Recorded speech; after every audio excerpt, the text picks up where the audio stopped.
2023 kita punya resolusi, 2024 kita punya resolusi, 2025 kita juga punya resolusi, tapi itu masih resolusi yang sama. Dan kalau 2026 masih sama resolusinya dan dari nol lagi ya, something's wrong. Lu kalau misalkan mau otot lu berkembang kagak susut, lu harus bisa berani menerima stres, menerima tekanan, menerima kesakitan. You can change your life just by thinking ya. Just by thinking. Banyak orang menganggap remeh manifestasi, tapi kita sebenarnya bisa memanifestasikan realitas ya. Lu kalau misalnya udah tahu keluarga lu toxic, lu harus berani dong ambil keputusan untuk trauma stop di gua gitu. You have to listen to the people who are closest to your goals. Bukan sekedar 5 orang terdekat gitu. Kita pernah dengar kata-kata kayak kita adalah 5 orang terdekat kita. Yeah. Bayangkan kalau 5 orang terdekat kita itu Toxic goals semua. Toxic semua. Cowok itu bisa keluar dari depresi tuh pas dia sadar ya dia itu udah kagak punya siapa-siapa lagi. Tik di ChatGPT, kalau kamu seorang setan, apa yang akan kamu lakukan ke manusia gitu. Halo semuanya, kembali lagi di podcast Suara Berkelas bareng aku Bilal Faranov. Hari ini aku kedatangan tamu spesial yang udah berkali-kali datang ke Suara Berkelas karena salah satu orang yang support aku dan Suara Berkelas untuk maju. Aku Agus Lee Halim. Halo semuanya, halo Bilal Faranov. Thank you. Karena dia janji sama aku untuk datang lagi kalau udah 100.000 subscriber. Oke, harapannya udah 100.000 ya? Harapannya ketika ini tayang udah 100.000. Oke, siap. Dan aku tertarik ngomongin tentang habit. Karena terakhir kita ketemu, kalau nggak salah kita ngomongin habit ya tahun lalu. Di 2024 dan banyak banget yang request untuk bikin lagi dong bareng Ko Agus. Aku tertarik ngomongin habit terutama di 2025 ini, karena ini masih awal tahun, karena akhir-akhir ini aku konsumsi konten yang ngomongin tentang brain rot. Ngikutin nggak? Brain rot terhadap rot itu berarti ngerusak brain itu otak gitu? Yes, jadi ada studi dari Oxford yang bilang kalau akhir-akhir ini kalau kita konsumsi konten-konten receh, apalagi di sosial media, di TikTok dan Instagram, itu bikin otak kita tuh menyusut. Dan studi itu bilang bahwa akibatnya orang itu gampang lupa, gampang terdistraksi, dan bikin kita yang lagi ngelakuin apapun itu tidak fokus gitu. Dari POV seorang Agus Lee Halim yang menurut aku tuh salah satu orang yang paling produktif lah yang aku kenal, itu gimana caranya Ko Agus tetap konten juga, tetap konsumsi konten, tapi bisa membatasi itu dan menyesuaikan dengan pekerjaan lain yang bisa lebih fokus lah. Jadi terhadap studinya dia klaim semakin banyak orang yang brain rot gitu ya? Terutama Gen Z. Terutama Gen Z. Kalau aku lihat ya, kalau ngomongin tadi komentarin studi tersebut ya, kita kalau lihat konten-konten anak kecil aja, aku notice juga permainan kayak konten, di mana konten dewasa, maksudnya 3 detik ada yang berubah. Jadi itu kan kalau kita yang di dunia perkontenan tahu itu fungsinya untuk bikin orang itu terstimulasi dan pengen konsumsi sampai habis. Karena dengan konsumsi sampai habis, alhasil algoritma nge-push kita kan. Dan menurut aku, kalau misalkan dari kecil saja sudah mengkonsumsi konten yang 3 detik berubah, pasti kan itu otaknya pasti udah gampang ke distraksi. If anything dia cari sesuatu yang selalu beda gitu. Karena pada umumnya dia tahu harusnya kan berubah, kok gak berubah sih? Kalau gak berubah pasti dia bosan gitu kan. Jadi kalau ditanya fenomena ini sih menurut aku sih emang agak mengkhawatirkan ya. Walaupun dari sisi positifnya ya mungkin anak kita jadi gak nakal. Yeah. Bener-bener cuma duduk bisa nonton gitu kan ya. Tapi sisi negatifnya sih menurut aku sih mungkin udah lumayan ekstrim ya. Kalau misalnya sampai specifically udah ada studi yang bisa mengkorelasikan bahwa kebanyakan konsumsi konten-konten pendek ini bisa membuat kita punya otak itu menyusut gitu ya. Menyusut.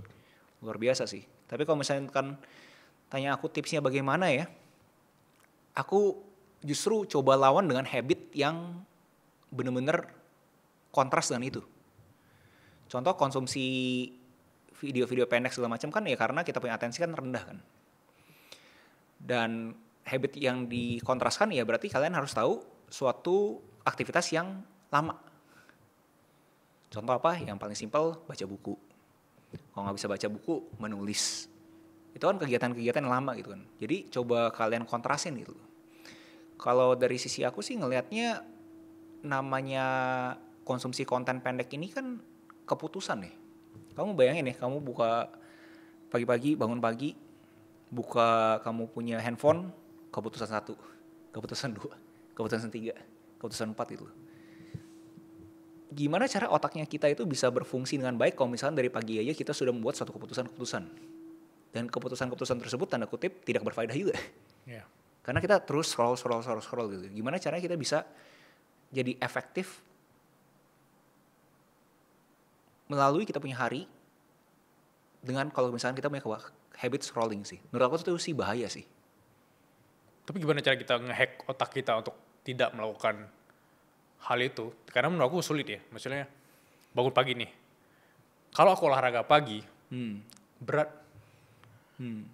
Tapi kalau aku bangun pagi scrolling, ya gampang. Nah, ngehack otak kita itu mulai dari mana? Kalau aku ngelihatnya ya, emang which is nggak salah ya by the way. Manusia memang punya kecenderungan memilih yang gampang dibanding susah. Menurut aku itu sangat rasional dong. Siapa sih mau susah kalau misalnya ada gampang gitu kan. Tapi cuma segelintir orang yang tahu bahwa justru mendingan susah di depan, enak di belakang. Dibandingkan enak di depan, susahnya di belakang. Jadi kalau ditanya gimana kok, caranya gimana gitu. Menurut aku yang paling simpelnya dulu harus mengakuisisi mindset bahwa lu mau pilih susah yang mana gitu. Lu kalau mau pilih susah yang sekarang ya berarti mau kagak mau lu harus bisa pastiin lu sekarang juga ngelakuin aktivitas yang susah. Contohnya apa yang tadi Bilal ngomong gitu. Bangun pagi jangan scroll handphone tapi contoh menulis. Atau enggak kegiatan lebih kecil lagi deh. Membereskan tempat tidur. Tapi kan itu akhirnya membuat suatu momentum kan bahwa oh ternyata gue orang produktif yang memilih hal yang susah dibandingkan hal yang gampang gitu. Alhasil membuat momentum di harinya kita.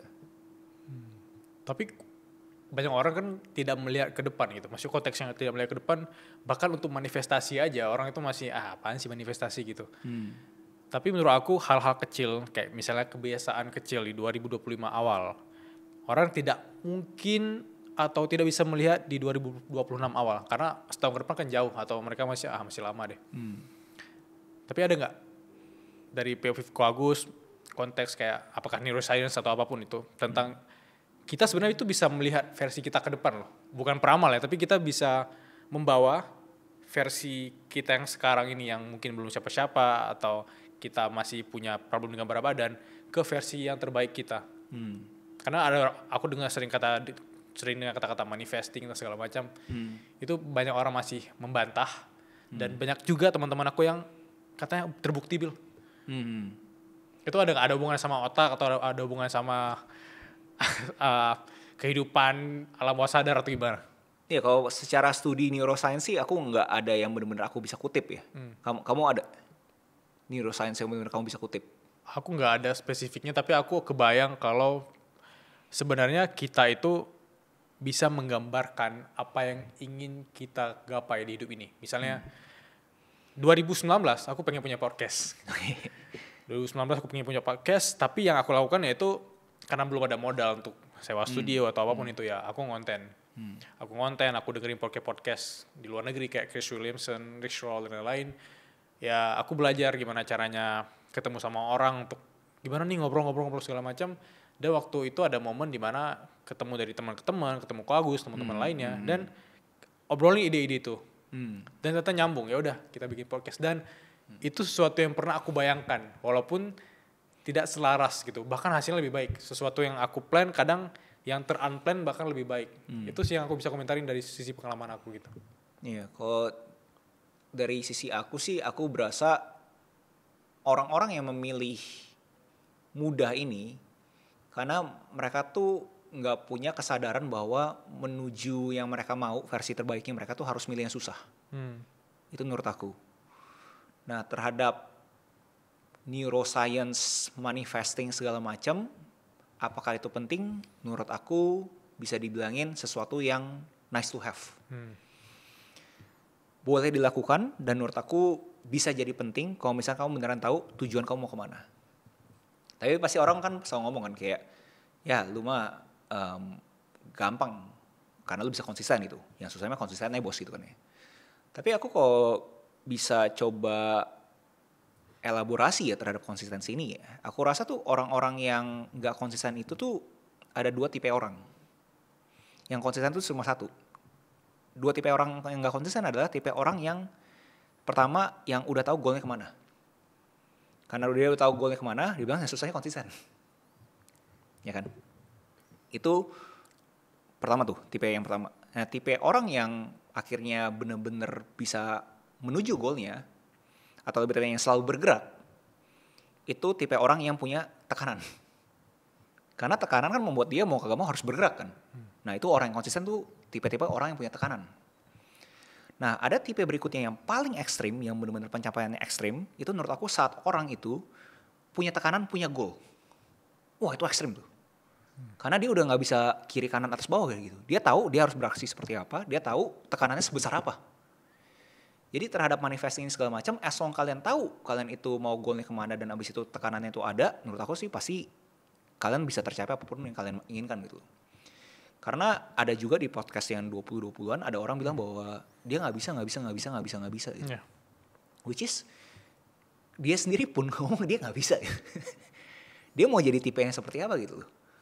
Dia punya goal gitu kan. Tapi dia bilang dia nggak bisa. Dia punya tekanan, tapi dia bilang dia nggak bisa. Dia punya goal dan punya tekanan, tapi dia bilang dia nggak bisa. Pasti nggak bisa. Jadi banyak orang-orang bercandaan yang penting mindset segala macam gitu. Bisa dibilang bercandaan yang ada benernya loh. Yeah. Yang penting mindset, emang kalian tuh harus percaya dulu kalian bisa ya gitu. Kalau misalnya kalian sendiri berasa kalian nggak bisa, ya siapa yang percaya sama kalian? You can change your life just by thinking ya. Just by thinking. Banyak orang menganggap remeh manifestasi, tapi kita sebenarnya bisa memanifestasikan realitas ya.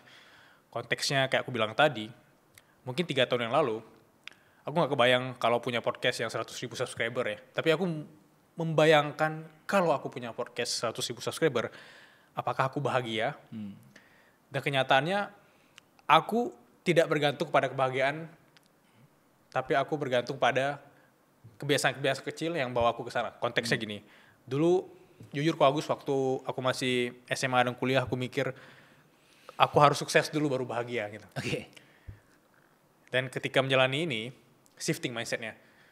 Ternyata kalau kita bahagia nih, apapun posisi kita ya, itu bikin kita tuh dekat sama sukses. Banyak orang yang udah sukses tapi gak bahagia ya, karena mindsetnya kayak masih, aku yang tadi masih SMA gitu. Kayak oke, aku harus bergantung kepada orang lain baru aku bahagia gitu. Aku akan menikahi si A, baru aku bahagia gitu. Aku harus dapat mobil A, baru aku bahagia. Aku harus dapat 100 miliar pertama, baru aku bahagia. Dan kenyataannya kebalik gitu. Kalau lu bahagia, sukses itu datang. Orang-orang datang, uang datang. Dan bahagia itu kan menyebar kayak virus kali ya. Energi. Ya, yang mungkin orang berasa terlalu kotor kan. Ya dimana ini kan semua vibrasi kan. Dimana kita ngomong kayak gini kan kita ada vibrasinya gitu. Suara berkelas kenapa sih konsumsi kita? Ya mungkin terlihat dari kita punya vibrasi kan. Wah nih vibrasinya tuh positif gitu kan. Mungkin terkesan kayak abstrak banget ya bro ya.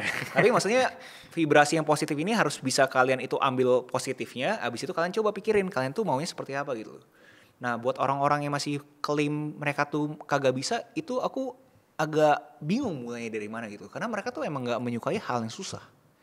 Pain itu, kesakitan itu mereka tuh lebih suka untuk dihindarin gitu. Which is menurut aku harusnya semua orang bisa ngelihat, berkaca sama industri fitness. Dimana lu kalau misalkan mau otot lu berkembang kagak susut, lu harus bisa berani menerima stres, menerima tekanan, menerima kesakitan. Dan kalau kita berkaca sama industri fitness juga, 3 hari pertama, 4 hari pertama, 5 hari pertama, pasti kan ada rasa fatigue kan, kayak rasa gak enak gitu, kok badan gue gak enak gitu kan. DOMS namanya. Ya, dari sana, tapi setelah kita hari ke-6, hari ke-7, hari ke-8, mendadak rutinitas tersebut buat kita berasa, biasa aja nih gitu. Nah, banyak orang tuh 5 hari pertama udah berasa, anjir ternyata gak nyaman ya, gue cabut lah gitu. Nah itu menurut aku yang ngebedain orang-orang yang beneran akhirnya bisa mencapai goalnya sama yang gak mencapai goalnya. Dimana orang-orang yang berani menerima kesakitan demi dia punya goal di masa depan. Menarik ya. Kalau konteksnya berarti 5 days of pain and the rest is easy. Kayak konteksnya kalau aku lari pagi, itu ketika mulai di tahun 2019 ya lebih tepatnya. Itu aku benci banget lari pagi karena ya berat kok, untuk mulai itu berat. Mulai hari pertama berat, hari kedua berat, hari ketiga berat, hari keempat itu yang berat tadi udah bisa aku lawan dengan setidaknya aku pakai sepatu, aku lari, pemanasan lari. Dan setelah 21 hari ya, ini konteksnya mirip dengan Atomic Habits, itu malah jadi kebiasaan dan ya udah terbiasa gitu. Berarti yang harusnya kita rasakan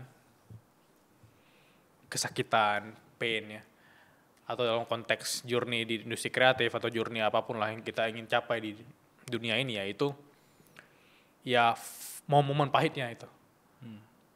Kesan kayak klise banget ngomongin ada momen pahit, tapi momen pahit itu yang jadi cerita menarik kalau kita udah ketemu momen manisnya gitu. Ya itulah konteksnya mungkin Suara Berkelas ketika masih 1000 subscriber aku kayak ini sakit bisa, banget ya. Iya, ini bisa nggak ya? Aku mau undang si A, B, C malah ditanya ini keuntungan mereka apa gitu. Views cuma 7 orang ya. Yang nonton kan aku kalau sama teman-teman ya.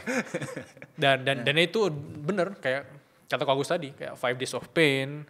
Selebihnya itu bakal jadi terbiasa, bisa jadi toleransi yang bukan mudah tapi kita udah toleransi dengan hal kayak gitu. Itu kata yang menurut aku butuh digarisbawahin sih, toleransi sih. Pain tolerance orang itu menurut aku berhubungan dengan seberapa besar probabilitas dia untuk sukses. Semakin tinggi dia punya pain tolerance, menurut aku semakin besar juga orang itu bisa tanda kutip sukses. Karena mereka tahu gitu loh, gue gak apa-apa, gue sakit gitu loh. Karena dia tahu tujuannya apa, kayak aku bilang gitu. Yang tipe ketiga itu, yang orang yang udah punya tekanan dan punya goal, itu sih udah unstoppable tuh orang. Karena dia bakal ekstrim banget gitu, hajar gitu. Jadi kata kuncinya sih benar sih, pain tolerance kalian harus bisa tinggi gitu. Kemarin aku ketemu konten yang menarik banget di Instagram. Dia jelasin kalau dia pernah iseng-iseng ngetik di ChatGPT, kalau kamu seorang setan, apa yang akan kamu lakukan ke manusia gitu. Dan jawabannya, aku juga iseng juga nih, aku ketik juga di ChatGPT dan yang keluar yaitu yang pertama dia akan membisikkan keraguan diri. Jadi makanya manusia kayak self doubt di mana-mana kan. Yang kedua dia akan membuat si manusia itu prokrastinasi, menunda-nunda. Terus dia akan melakukan apapun agar manusia ini bisa konflik dengan temannya, sama saudaranya sendiri. Dan dia bikin manusia itu haus validasi gitu. Dan aku mikir, oh iya selama ini problem manusia itu ya itu gitu. Tapi konteksnya yang ingin dimaksudkan di ChatGPT yaitu kalau setan itu yaitu sebenarnya musuhnya manusia karena kita itu tidak bisa mengontrol hal-hal yang seperti tadi gitu kok. Makanya kalau kalian punya problem dengan prokrastinasi, konflik atau amarah atau apapun itu sebenarnya kita seolah sedang dikontrol oleh setan gitu. Jadi kasarnya orang-orang Suara Berkelas nih yang nonton ini, kalau misalnya kalian malas, tanda kutip kalian memuja setan kasar ya. Males, prokrastinasi itu kalian lagi dikontrol nih. Lagi dikontrol. Nggak memuja, tapi dikontrol. Dan cara untuk kita mengalahkan setan, yaitu dengan melawan rasa malas.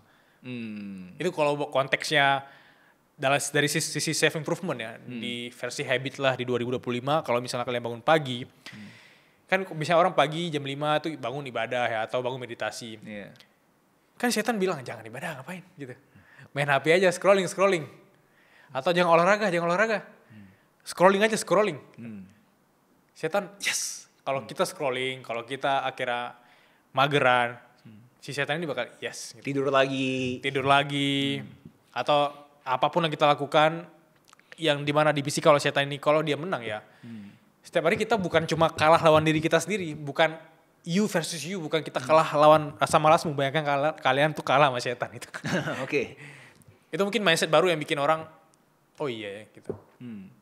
Jadi itu poinnya adalah kayak kita tuh harus bisa mengakuisisi bahwa tiap hari itu adalah perang gitu ya. Benar. Hidup tuh adalah perang. Dan sebenarnya bukan perang ke diri sendiri, sebenarnya itu perang ke setan. Ini kalau kita kan di sini mungkin orang mikir, oh ngapain ngomong setan gitu. Tapi konteksnya yaitu si ChatGPT tadi menjelaskan kalau ya itu konteksnya gimana caranya kita bisa melawan rasa malas, keraguan diri. Itu sebenarnya adalah bisikan-bisikan yang negatif gitu. Dan itu menurut aku selama ini itu yang aku jalani. Itu yang aku rasakan dan aku ketemu mindset atau video itu dan aku mikir oh iya benar juga ya. Selama ini aku kalah terusin sama setan gitu. Dan kalau misalnya kita bangun nih ibadah, kita bangun nih olahraga, ya dia insecure dong. Dia the opposite, dia yang kalah gitu. Kita yang menang. Itu sih kalau aku dapat sih adalah lu harus bisa akuisisi cerita fiktif untuk lu bergerak gitu. Kalau Setuju. misalkan kalian berasa kalian butuh setan dalam hidup Iya, kalian, iya. nggak apa-apa, as long kalian gerak gitu kan ya. Tapi mungkin buat beberapa orang yang di sini mungkin nggak bisa relate sama itu, tidak mengakui ada setan, mungkin bisa dikontekskan bahwa kalian tahu ini semua embedded ke kalian kalau bahasa teknologi gitu. Ini embedded nih kalian nih, kalau misalnya kalian malas segala macam gitu. Kalau misalkan kalian itu malas segala macam itu bisa akhirnya kalian punya keturunan juga bakal rasain hal sama gitu loh.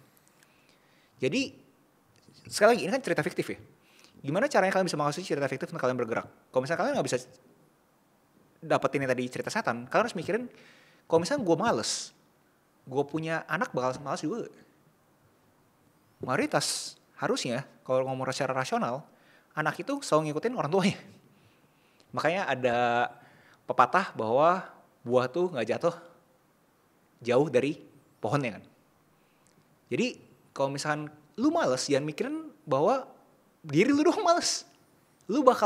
Fakta bahwa lu males itu bakal membuat anak lu males. Kalau misalkan lu sekarang tadi ngomongin apa lagi, amarah gitu kan, gampang amarah, suka konflik gitu kan. Fakta bahwa lu suka ribut sama kiri kanan, itu akhirnya membuat anak lu suka ribut sama kiri sama kanan. Nah sekarang pertanyaannya, lu tuh pengen membuat lu punya keturunan ini berbentuk seperti apa? Harusnya semua orang tahu dong idealnya seperti apa.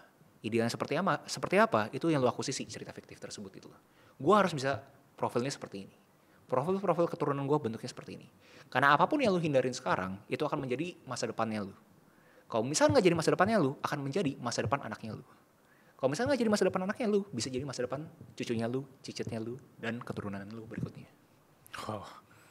Mungkin konteksnya the battle you don't fight today, your kids will fight tomorrow kayak.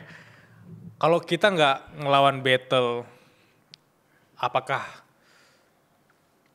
melawan rasa malas atau kita melawan rasa keraguan diri atau kita kayak avoid nih ada kesempatan untuk hasilin uang mungkin ya kita avoid ya udah tunda lama kelamaan ya anak kita yang kena karena aku gara-gara aku jadi cerita insight menarik itu aku ingat sama orang terdekat aku ya masih relatif kebetulan si bapak ini itu dulu ya olahraga jarang ya sorry for saying kemarin dia kena diabetes dan faktanya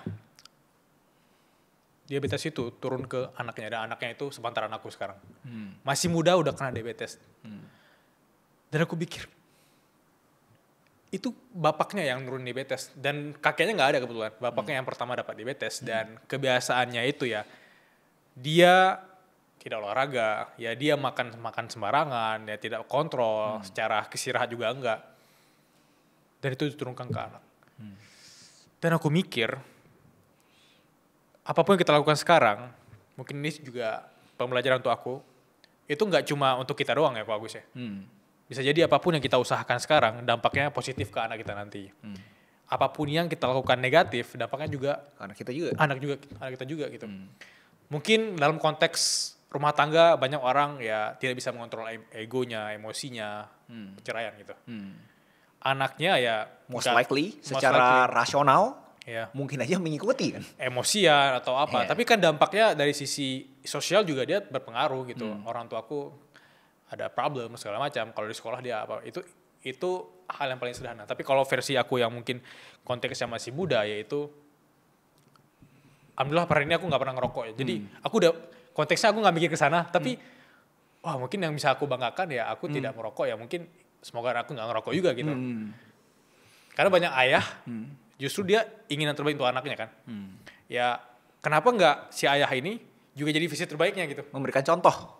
Benar, karena banyak ayah itu sebenarnya tidak memberikan contoh dari omongan doang, harus dari aksi ya menurut aku ya.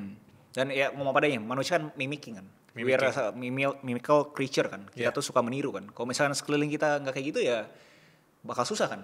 Ya jadi sama aja sih. Tapi aku yakin ya, pasti ada aja yang komentar, lu mah enak bos, lu ngomong kayak gini semua di dunia maya segala macam. Lu nggak tahu rasanya punya keluarga yang toxic gitu kan. Itu yang aku balik ke poin ke cerita fiktif kan, bukan cerita fiktif sih, tapi lebih tepatnya apa ya? Kayak lu kalau misalnya udah tahu keluarga lu toxic, lu harus berani dong ambil keputusan untuk trauma stop di gua gitu. Anak gua tuh bakal beda lagi gitu kan. Nah, itu yang menurut aku entah kenapa orang tuh berasa udahlah, gua turunin juga deh anak gua. Nah, jadi yang kamu ngomong itu benar, tapi aku berasa aku udah kebayang banget orang komentar itu gitu. Lu mah enak gitu, lu nggak tahu rasanya keluarga toksik gitu, nggak support lu apapun, nggak peduli lu ngapain gitu. Lu hidup di dunia fantasi gitu kan, bahwa semua ideal, ayah lu memberikan suatu contoh yang baik, ibu lu memberikan suatu support yang baik gitu kan, makanya lu jadi tumbuh yang baik gitu kan. Tapi mereka nggak bisa menerima tanggung jawab bahwa sebenarnya bisa lu, gue ubah ini semua lu. Stop di gue, anak gue berikutnya lagi nggak mungkin merasakan apa yang gue rasakan pas gue kecil itu. Dan itu yang bikin aku kadang-kadang frustasi gitu, kayak apa yang bikin orang itu berasa seakan-akan ekosistemnya itu nggak bisa berubah gitu. Iya sih, aku setuju. Karena aku pernah dengar kata-kata yang bilang, you have to listen to the people who are closest to your goals. Bukan sekedar 5 orang terdekat gitu. Kita pernah dengar kata-kata kayak, kita adalah 5 orang terdekat kita. Yeah. Bayangkan kalau 5 orang terdekat kita, itu toxic goals. Semua. Toxic semua. Bener. 5 orang terdekat kita, goalsnya tuh gak pernah sama-sama kita. Dan ketika kita bilang goals kita, ya elah apaan goals kayak gituan. Yeah. Karena aku pernah juga sama paman aku sendiri, itu ketika aku bilang mau di industri kreatif, mau nulis buku atau apapun itu ya dia, ya ngapain Bil, gak jelas, gak pasti. Mending PNS, misalnya. Tapi paman aku gak PNS juga gitu. Kadang dia melemparkan trauma dia yang gak lolos atau melemparkan trauma dia yang gak jadi si A ke aku. Dan yang mungkin dia jadi figur paman yang sebenarnya pengen melindungi kamu. Benar, Yeah. dia gak salah, karena dia ingin yang terbaik untuk keponakannya. Yeah. Tapi gimana caranya kita mendengar advice dari orang tentang traveling yang dimana dia gak pernah keluar rumah gitu. Yeah. Yang mana dia cuma di kota-kota itu aja gitu. Yeah. Gimana caranya kita dengar advice orang dapetin $1 juta pertama, tapi dia $100,000 aja gak pernah gitu. Yeah. Jadi menurut aku selama ini mungkin belajar untuk mendengar advice atau mengambil masukan dari orang-orang yang menurut aku itu aku compare dengan mereka karena tuh mereka lebih di atas aku. Misalnya kayak kemarin aku nonton podcastnya Rich Roll, Chris Williamson. Walaupun mereka bukan orang terdekat, aku bahkan gak kenal sama mereka, tapi ketika masa-masa aku lagi kesepian di masa-masa pandemi, aku dengar sama mereka dan mereka tuh kayak orang-orang di sekitar aku. Karena setiap hari kan aku lebih sering dengar omongan mereka daripada omongan paman aku tadi. Oke. Ya konteksnya dengar sama atau dengerin orang-orang yang sebenarnya itu support kamu punya goals dan mereka sedang menuju goals itu atau mereka udah mencapai goals itu. Bukan sekedar dengerin 5 orang terdekat kamu, tapi bayangkan 5 orang terdekat kamu itu sebenarnya tidak memahami goals kamu atau impian kamu atau bahkan kamu diremehkan gitu. Nah itu aku berasa kadang-kadang mentor itu overrated gitu. Kayak orang yang kita berasa mentor ternyata malah ngomongin kita sesuatu yang sebenarnya dia pun juga gak punya kompetensi gitu kan kasarnya. Karena kita pengen mentorin gitu kan sama dia gitu kan. Tapi ternyata sebenarnya setelah gue pikir ngapain juga ya gue dengerin lu gitu kan ya. Tadi kamu komentar terhadap ya udah kalau gitu gue cari medium pembelajaran lainnya deh, contoh podcast gitu kan. Kalau misalnya ada satu habit yang aku pengen kalian semua konsumsi untuk kalian berani untuk mengubah hidup kalian, menurut aku itu sudah pasti membaca sih. Karena kalau misalnya podcast aku berani komentar mungkin bisa kedistorsi sama mic-nya itu bulat. Orang yang udah di dalam mic ini kan kayak seakan-akan orang-orang seseorang kan. Tapi kalau misalnya buku itu benar-benar udah cuma ada kamu punya otak dan tulisan tersebut. Itu bakal bikin otak kritis kamu tuh berjalan gitu bahwa ini nih kata-kata ini, paragraf ini terkontekskan sama otaknya gue adalah outputnya ini. Output ini berfaedah gak sama gue? Kalau bisa berfaedah, akuisisi. Jadi menurut aku itu penting banget. Satu habit ini yang kalian harus akuisisi di tahun 2025 yaitu kalian tuh harus berani baca buku. Ada hubungan sama yang topik pertama tuh, Brain Rot.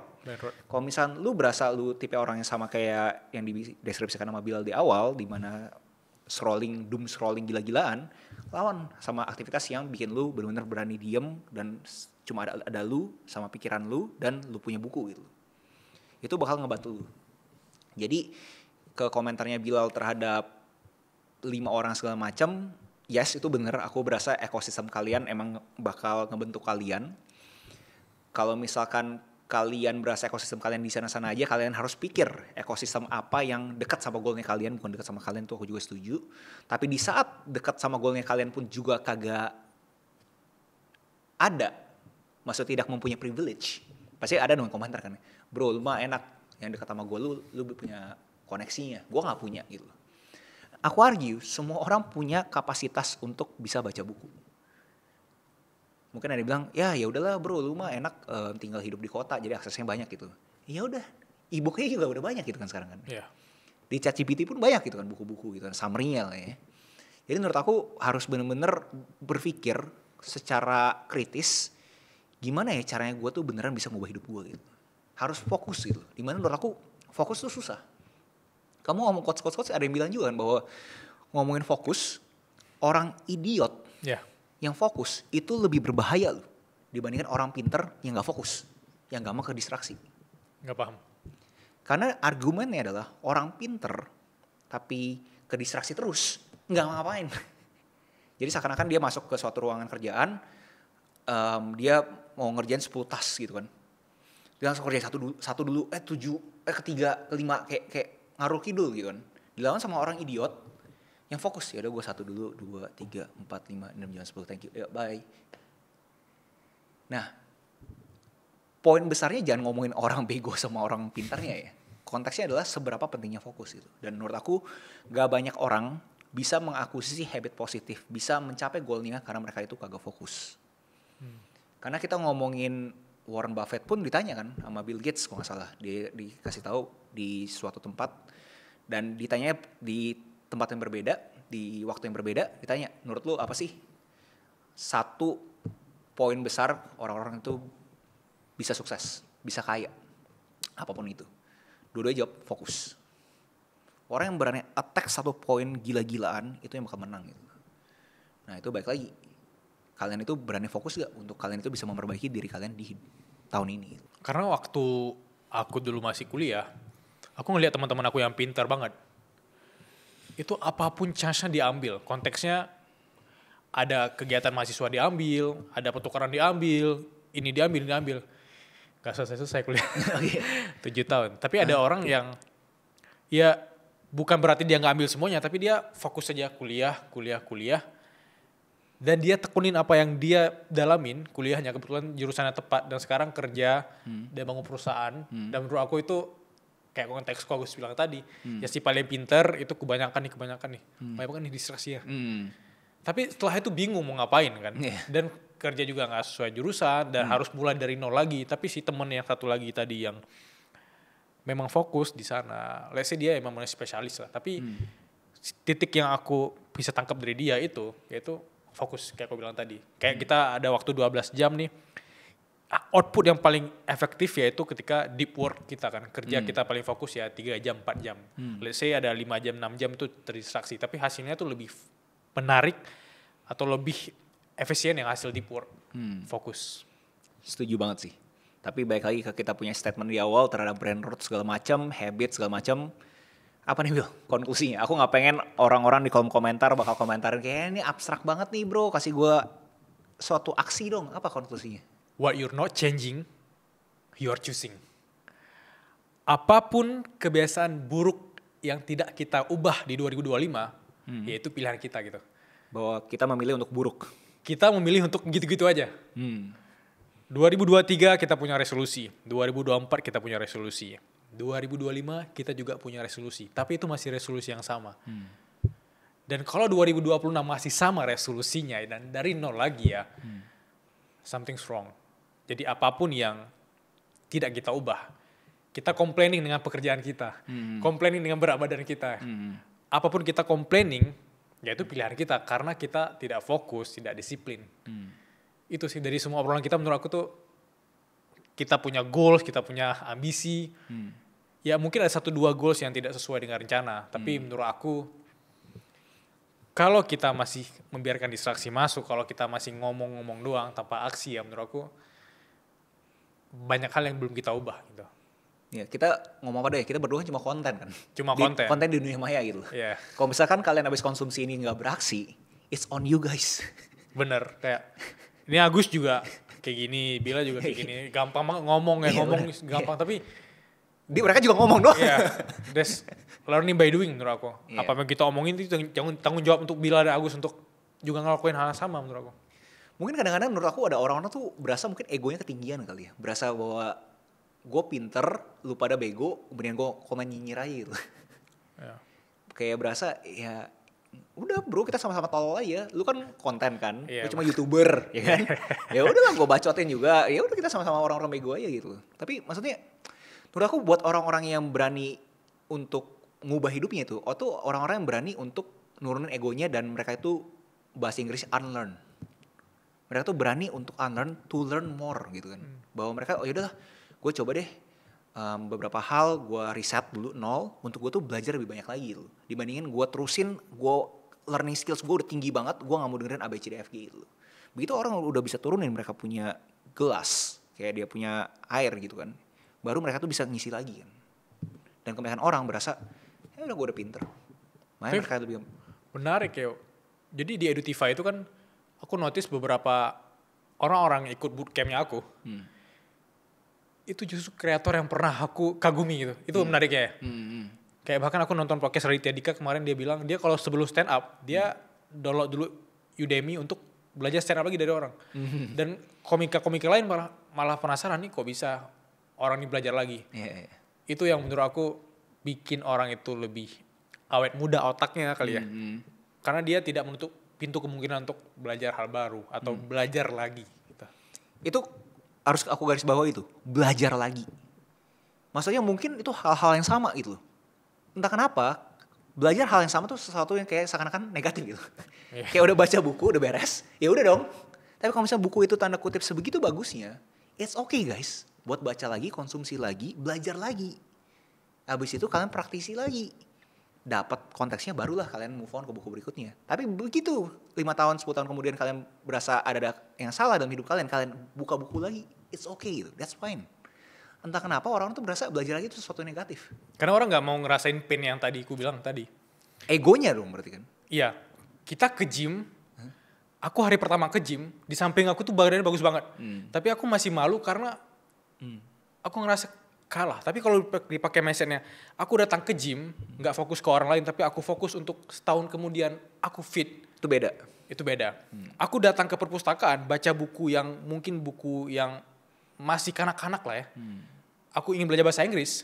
Orang lain udah baca buku tentang Albert Einstein atau apapun itu. Kalau aku fokus ke orang lain ya, aku kayak ciut banget. Tapi kalau aku fokus untuk belajar lagi di bahasa Inggris, ada kosakata yang aku lupa gitu. Itu beda. Jadi apapun yang sebenarnya kita ngerasa bahwa insecure karena kita compare sama orang. Tapi kalau kita fokus untuk belajar lagi, menurut aku tuh ada perasaan senang tersendiri karena kita membuka kesempatan untuk banyak ilmu masuk atau banyak kesempatan masuk gitu. Itu kuncinya.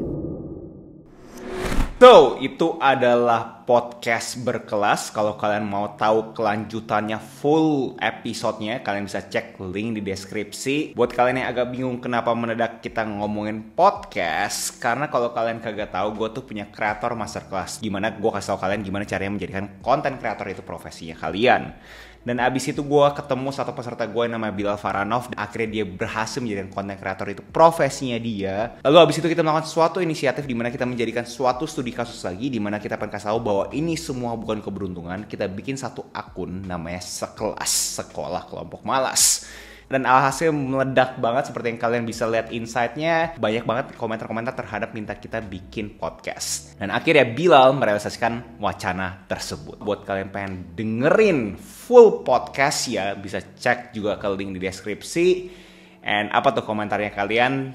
Coba share aja kalian berasa lebih bagus kayak gimana. Topik apa yang menurut kalian cocok untuk kita bahas. Kita mempunyai harapan sangat besar untuk bisa memberikan sesuatu yang beda di dunia podcast Indonesia. So itu aja video hari ini. Jangan lupa like, comment, subscribe, nyalain notifnya, share ke teman kalian. I'll see you in next video. Salam kreatif. Stay classy.